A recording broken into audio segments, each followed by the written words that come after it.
you guys? It's your girl, the Empress 555, and I'm coming to you with another one. You already know Spirit is in the building here. Well, this is Healing Your Way to Abundance. I thought, why not start where it all started, in my car? It's like the most sanctuary that I always get. It's like I get my most messages out here.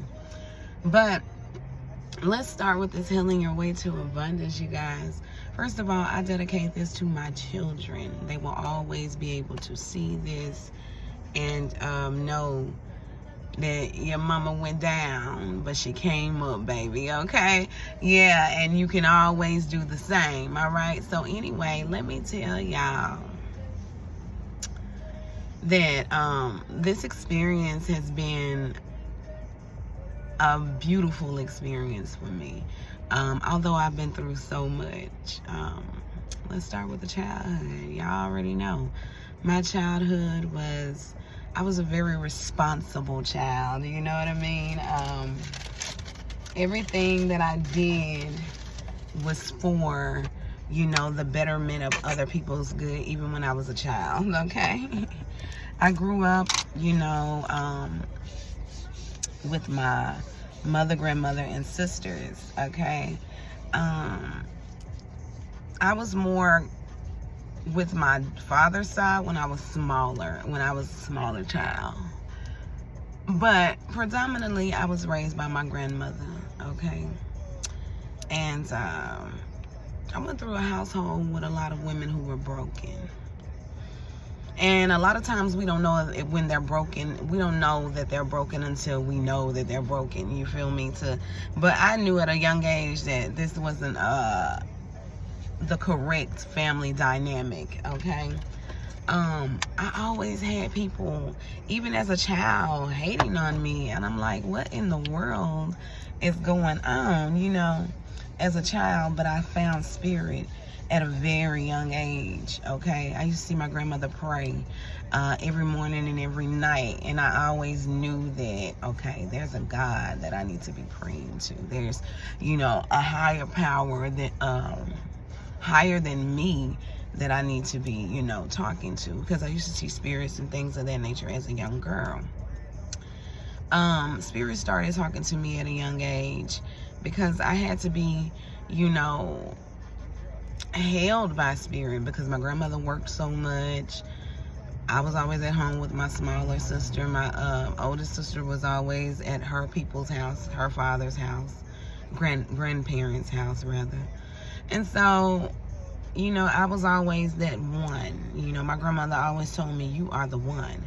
That's why I always call on you. That's why I always do this and do that, because you're the one. I never understood that when I was 15, but I went through a various amount of just people trying to break me since I was a child. You know, it started with my parents, okay? My parents, they're some characters, and they still are, okay? It amazes me. It just amazes me how, you know, they are so dismissive but not dismissive of everything that I've been through. My father has always taken accountability that he wasn't there, but my father is a trickster and he thinks I don't know it, and my mother is too. It's like two con artists, you know, to be honest with you.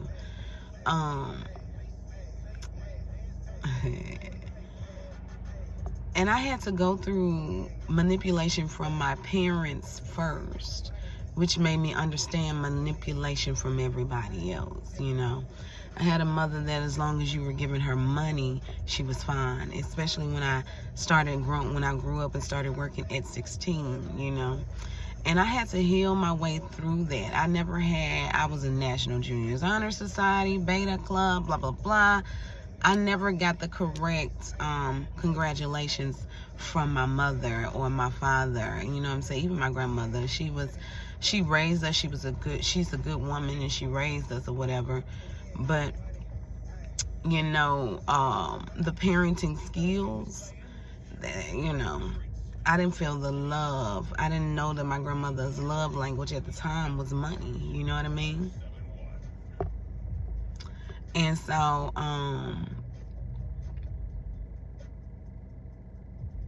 it's just,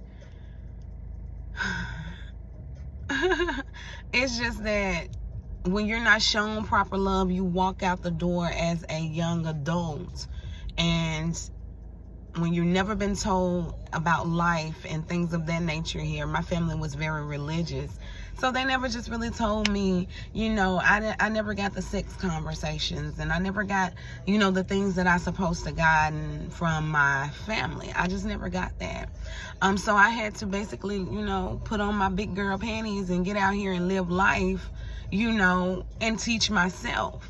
So, at the age of 18, I just really didn't have any clue of what love was. I met my kid's father at that age, okay?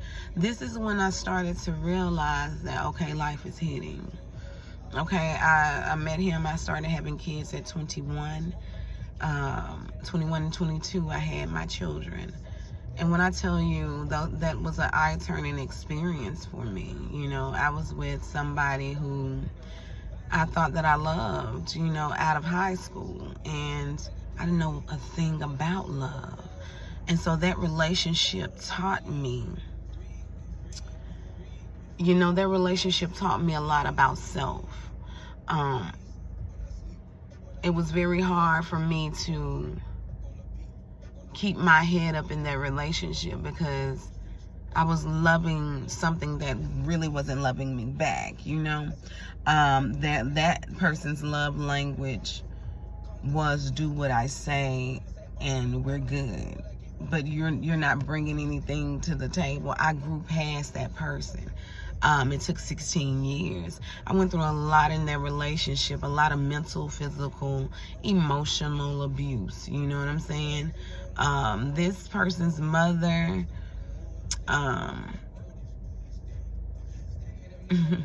every mother that I have met,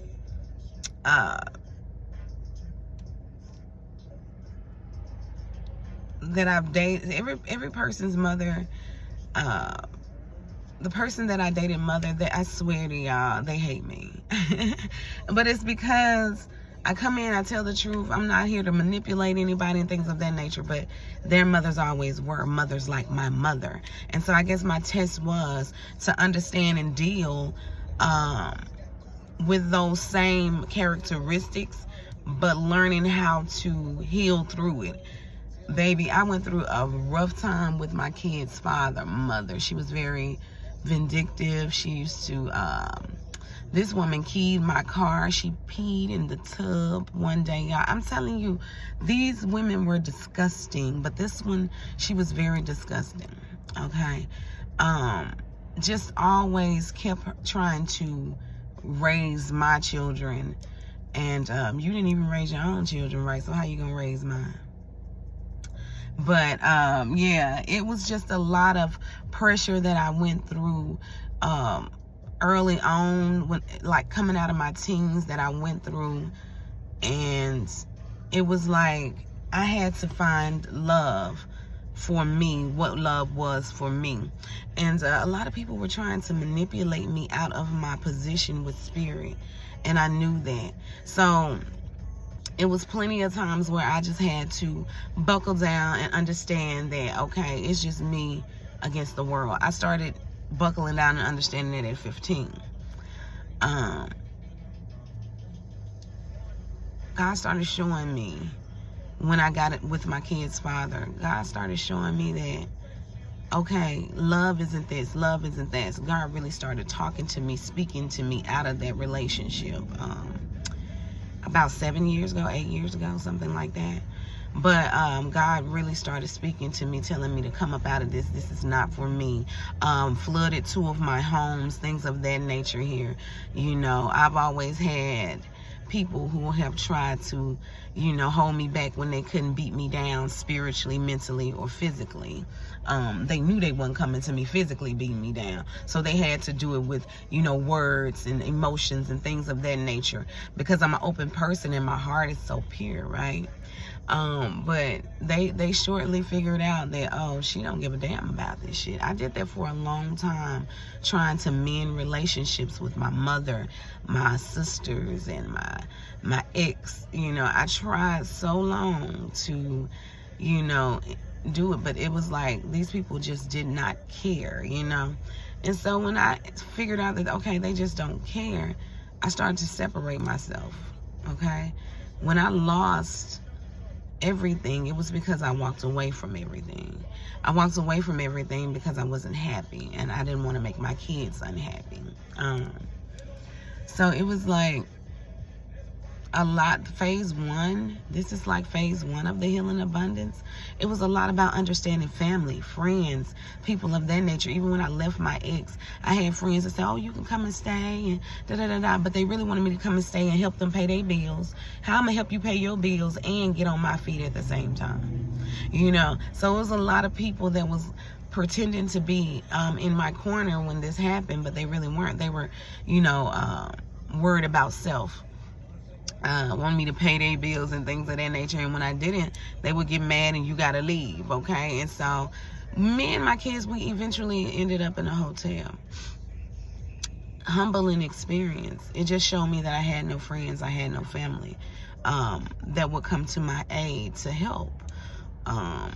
Even when I asked for help, people were like, go to a homeless shelter and things of that nature.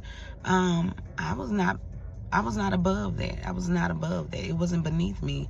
Homeless shelters don't really accept boys in my city. So what I have to do is leave my child to survive? Or is that what you're trying to tell me? So my own mother told me this. You know, nobody ever made her leave us at a shelter home or separate us or whatever case. My grandmother took us and raised us. So I knew then that the relationship was over with between me and my mother when she accused my son of doing something, and you know, it was totally asinine, and my son was crying, and my son never cried. So when he cried and told me, I can't deal with my grandmother anymore, because of the simple fact that she accuses him of things and thinks it's funny to just, you know, it was a lot of immaturity. And my mother was on drugs for years when I was growing up. She's been clean 40 years now, but she was she was on drugs for years. So your mind stopped where those drugs start, where you started those drugs, right? She started at a very young age, from what I have heard. So she's very immature when it comes to life and things in life. She thinks that she's God's gift to life, you know. And it's just a lot that I had to just really understand before I healed. And that's what I'm saying. Understand the things that are happening in your life before you heal, okay? Because the things that happen in your life will determine where you're going, especially how you heal from those things, okay? So I had to really just understand that these people just didn't have my back. You know, I remember I had gotten really nostalgic when things first happened. I got really nostalgic. And I was like, God, I don't know why I'm losing everybody. Why everybody is just walking out of my life, turning their back on me at a difficult time. God said, because I need you to be focused on me and you. It's a path that I need you to go down that these people can't even go down here, okay? And it was like, it was a struggle for a very long time. I had cousins and friends and family members hating on me because of the lifestyle that they thought that I was living with my baby father. But I was like, baby, I don't even want to be here. And if y'all had been really family, y'all would have known, you know, things about my life, but I kept it a secret because they wouldn't have did anything but try to, you know, invoke some type of drama in it. And I didn't have time for that. You know, healing my way to abundance was all about getting to know them for who they were, and then getting to know myself for who I am. And it was very important that I did that, because when I saw people for who they were, it was finally time for me to just make a decision. And when I made a decision, the best decision of my life was getting in that hotel with me and my children and just thugging it out. It showed my kids who they really were. It showed me who they really were. Okay? And there's a lot of people that say, oh, she thinks she this, she did, she can do it. I can do it, but a lot of people don't know that strong people need people. And my healing process told me long time ago, you know, I used to hang with my big sister, and she had kids. I mean, you know, other kids as her friends and things of that nature. And I never will forget this one time. They were like, well, what are we going to do? Let's entertain. And so we were all outside, and we had a high porch. We were all outside. And I remember I started singing. And it shocked everybody. They were like, what? What's going on? And you could sing. You could sound good, too. And my oldest sister, I'm talking about, pushed me off the porch. It was a high porch.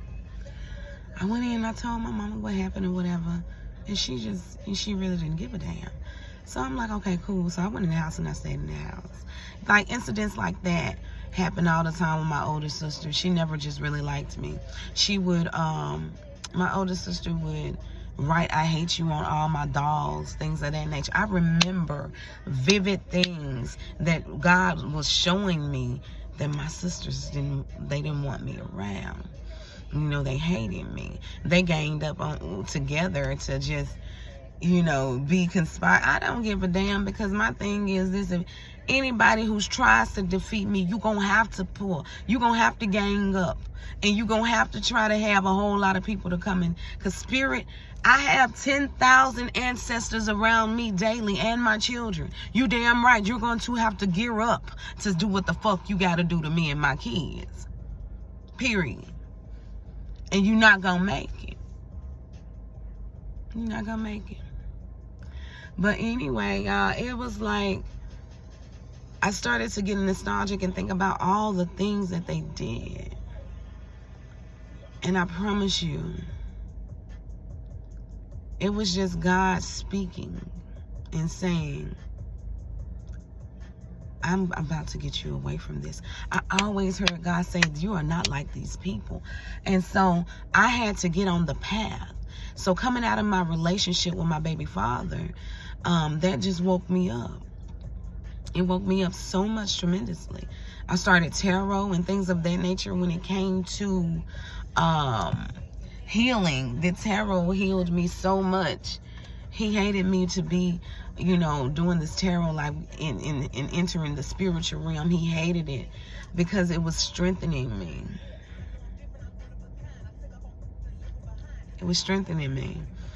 And the stronger I got, I left. You know, my kids came to me one day and said, Mama, we don't care. He don't like you. He disrespects you. And we would leave. We can leave right now. I told my kids, pack your shit. Put that in a trash bag. Everything that we can fit in trash bags, let's go. We leaving everything else. My home flooded twice because I was with my kid's father. And I would just move out the house and go into another house. My spirit guide said, no. Every house that you have is going to flood until you get rid of this man. That's what happened. So I honestly, a lot of people don't know. I let my home go. My last 2 homes, I let go under eviction so I could leave my baby's father. He wouldn't leave. You know what I'm saying? And I didn't know how to get him. I was young. I didn't know how to get him away from me. This is the first time I'm experiencing something, you know. So I'm like, Lord, what is going on? I need this to end. So what I did was I let the homes go into not foreclosure, but eviction. Okay, that didn't work. He followed us to the hotel. Okay, now I got to get away from you again. I had to run away from him. I was on the run. That's what people don't know. So while they was judging me, talking about me, things of that nature, I was on the run. Somebody told me they were going to throw acid in my face. And you're my kid's father? I'm on the run. I'm sleeping with scissors under my pillow. I'm on the run, baby. I got ice picks under my pillow in the car. Wherever I am, I got stuff so I can do what I got to do, because this man was threatening me on a daily basis because I would not have a threesome with him. Yes, ma'am. Yes, sir. I had knives and everything else under I was ready. You're not about to make me do anything out of my will and then say that's why I'm not marrying you, because I don't give a damn. I didn't want him to marry me no way. you're not my husband. So it was like I was going through all of that, and while my family was sitting around trying to laugh at the situation. But it's so funny how God works. Now I'm laughing. Wow. Phase 1. Now I'm laughing. Wow. So I went through a whole lot of friends. I had a best friend for years. This woman was jealous of me. I knew it. But I just kept loving on her and thinking that it was going to change. She used to be my best friend. I met her in 4th grade. She used to always say things that was very rude and ignorant to me. And I was just sitting there like, why this bitch saying? And then people would try to talk to me, and she was like, you talking to her? Now, mind you, this is the one that when I go put on some clothes, oh, you wearing it? I need to go back to the house and change. Or, it's just always a competition. Oh, you a pretty bitch, so why you worried about it? And I had to understand that this woman did not like me because of who I was. And I was always there for her. She told me one day, why you get the better baby daddy that sticks by your children and things like that. Baby, he wasn't sticking by my children. You was just talking outside of your neck. Even best friend, I wasn't telling her things that was going on because I knew in her spirit she was jealous. And nobody really had my back. She really showed her colors to me. And I'm going to tell you this, none of her friends are as pretty as I am. And I'm not saying that to my own horn. I'm saying that to let you know this. She always has to have a friend that's beneath her. That's why we never could, and that's a low self-esteem issue, if you ask me. Because I can have some beautiful friends, baby, and I'm gonna hype you up. You know what I'm saying? But people don't understand that I went through so much anger and jealousy and things of that nature. People threw that at me since I was 7 years old. From 7 to 35. And they constantly tried to pull the wool over my eyes. But the moment I took my energy back, that's when they understood that this chick ain't nobody to be playing with. Phase 2 coming up. Phase 2 was accepting it all. Phase 1 is learning about what's going on, and it hurt, but phase 2 is accepting it all. And I'm gonna tell you something, it wasn't easy accepting it. But this is a little background on phase 1 of healing your abundance. You got to understand where you came from and understand why these people coming at you like they coming at you, so you can get rid of the residual energy, so you can get rid of that energy of feeling guilty when you have to walk away from somebody here. You have to make sure you have to insert yourself into your life and make sure that you're adamant about the things that you're doing, okay? Because people will try to trick you, even your family. My father all the times tried to trick me to believing that he really does love me. Well, if you love me, why you ain't never helped me through anything? You never run to my aid, but you always asking me for money. My parents are money driven. They love money. But they've never achieved the type of money that they wanted because they are so selfish, vindictive, and evil when it comes to money. I had to learn money isn't everything. That's why I had to suffer so long financially. Because I was brought up that money was everything.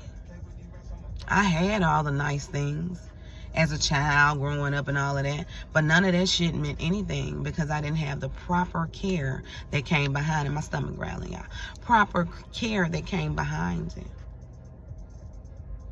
My family was religious, but they didn't teach by their actions. See, all of this played a part.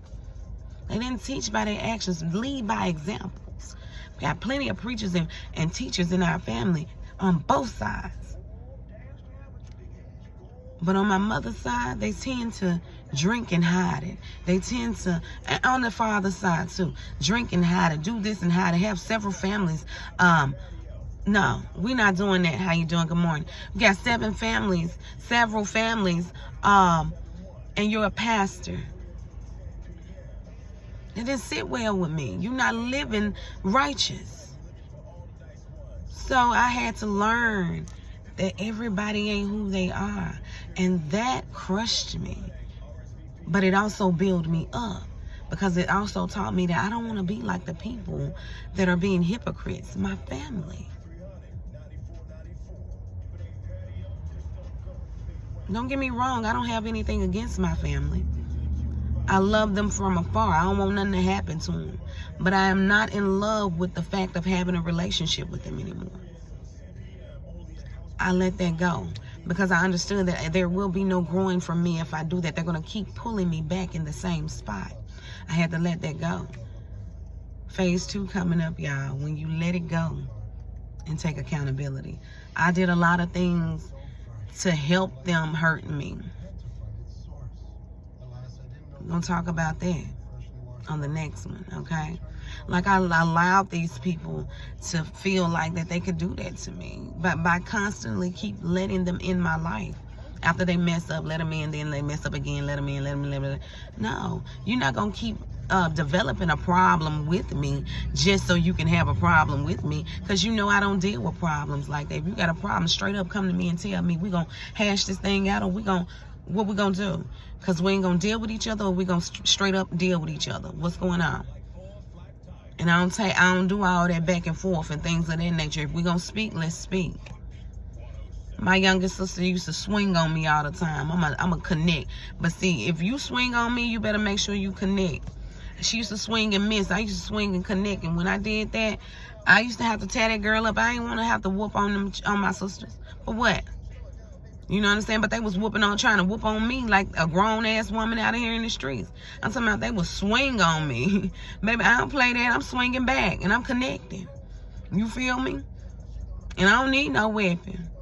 You understand? So it was just like my siblings hated me so much. They like to fight me, tell lies on me. Some of these women have tried to sleep. Some of these women, both of them have slept. I know one has slept with somebody, my baby daddy, and the other one, she wanted to sleep with one of my exes. She propositioned him, and he told her, no, you know, I like your sister. And this is somebody that I knew when I was 17. This man still like, I still like your sister. I'm not going to do your sister like that. And we ain't even together. See, people have respect for you that your family don't even have. Okay? Then told me about it. Messaged me about it on social media. Messaged me about it. See, a lot of things they think I don't know, I know. That's why I don't fool with them. But I choose not to say anything to them because it don't fucking matter. Because I don't want none of them folks no way. The loyalty mattered, but since they didn't want to give me loyalty, I got to get about my business.